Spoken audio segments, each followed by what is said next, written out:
Today, we will be looking at the strategic role of the HR leader in a changing environment.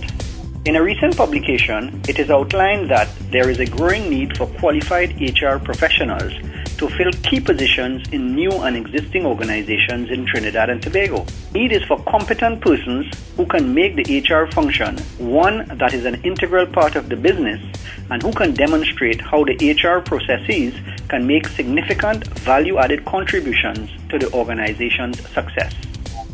There are many roles of the HR leader. Note that I say HR leader as opposed to HR manager, as the word leader connotes a different kind of behavior. It isn't just about managing, it's about making a difference and leading the way. Let's talk a bit about the skills and competencies required of the HR leader, and there are many. I will just focus on about 7 or 8. 1. Must possess the HR technical and functional skills. Secondly, must understand how technology can be leveraged in the HR area. Change management skills, as nothing is static in today's environment. Visioning and a proactive approach is also critical. Influencing skills are high on the list simply because you have to influence above, below, and sideways. And business and financial know-how skills, because you must understand and be able to talk about the business and the financial side of the business as well. Finally, personal effectiveness and in particular execution skills, the ability to implement whatever plans are decided.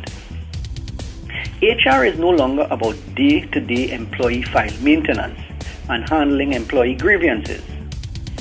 HR is now an integral part of the business, and any impending or planned initiative of the company in the short, medium, and long term will inevitably have HR implications, which the HR leader must anticipate, explore, research, communicate, plan for, and address if he or she is worth his salt. And this process is continuous, as everything around us is changing all the time. This is really what strategic HR leadership is all about. Just think about any initiative, internal or external, large or small scale, that your company is looking at. There are several HR issues that will be involved, and your role is to get those issues onto the discussion table at an early stage. You therefore have to anticipate these issues, think them through, formulate them in a way to get the attention of your managing director and influence the key players to have these issues addressed.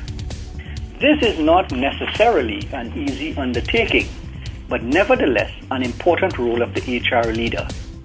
And after you do this a few times, I have no doubt that your managing director will realize the value you bring to the table and actively solicit your views on a go-forward basis. Some of the more important HR strategic type issues that must be receiving your attention in our current environment are the following. 1. Employee development and retention. 2. Employment brand. 3. Leadership planning and development. Will you have the leaders for tomorrow? Talent pipeline management. HR information technology. Using metrics to manage the HR function, employee engagement, and employee communication. These are some critical current issues. This list is not exhaustive and is meant to make you question whether you are addressing any, all, or some of these issues and how you are spending your available time between the operational and the strategic issues. In closing, my advice to the younger HR professionals is to constantly challenge yourself cerebrally by asking yourself 3 simple questions. 1. What are the possible HR implications arising from any initiative that my organization is thinking about in the short, medium, or long term? 2. What can we do today to ensure that our organizations have the appropriate human resources for tomorrow? And thirdly, what's happening in the external environment today and even tomorrow that I need to plan for? Thank you very much.